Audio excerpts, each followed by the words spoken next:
Hi, I'm Christy Graham with Acorn Counseling Education Services.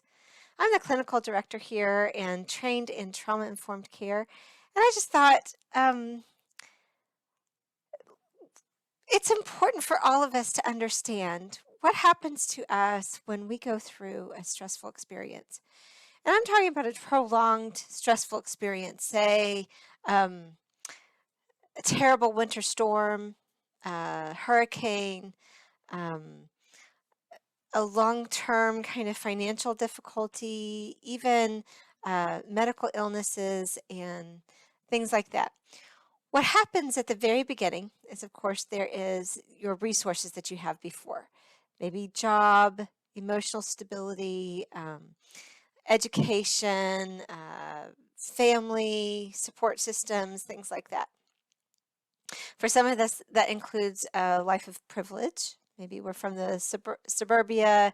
Maybe we have parents who had a high education. Maybe we had uh, m- more positives because of other kinds of things. So at the beginning of the crisis, you have the resources that you have already, and there may be other resources that come to you. But what is going on in the crisis is you're in the middle of your crisis response. Maybe you do really well in a crisis and you can make good decisions, you feel confident, and then the crisis is over. You might think that at that point, everything's great. But usually in the middle of a crisis, you're not able to emotionally handle all the instability, all the fear, all the intense feelings. In fact, at that point, you may not even notice that you're having those intense feelings. They may come out as emotional lability, really high highs, really low lows. It may come out in reams and reams of lists of things to do that you want to get done. But that's inside the crisis. After you have a feeling of safety, after you feel like things are back to normal, you may have an emotional release.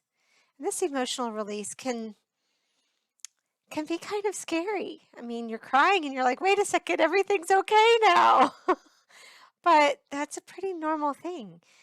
And I just want you guys to be aware that um, when you get your first vaccine or your second vaccine or your parents get their vaccines, when your power comes back on and you don't have to boil your water anymore, um, when you finally move into your house again after all the repairs have been done and everything seems to be back to normal, there's a price for that ability to handle things in a crisis.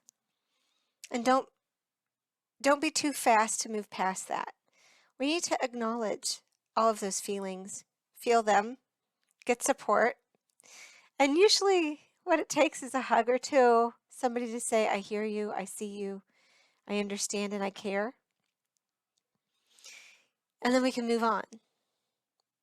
And then there are some of us who can't. Now, this is not a failing of our bodies or our minds or our souls. It's just a part of the way that our brains work. Some of us can't move on. We get stuck. We get stuck in the fear or the instability or the I can't trust anything. And that's when you might need to seek some help, some professional support. You'll know that that's necessary about a week or two after the event if it's still continuing to bother you. Now, I'm not talking about grief. You may need some support for grief if something has happened to a family member or yourself that was really traumatic.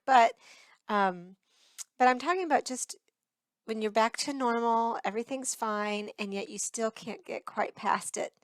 Um, you you're worried about the water, you're worried about washing your hands, you're worried about being in a room full of people that you don't know. That might be when you start to look at the idea of getting some more help. It may be just talking more specifically to your friends and family. It may mean that you do some reading, some research online or with a really good book, um, or it may mean that you talk to a therapist. Acorn Counseling is absolutely prepared to help you. in your recovery from whatever kind of stressful situations you've been in. Just let us know, and we'll be here.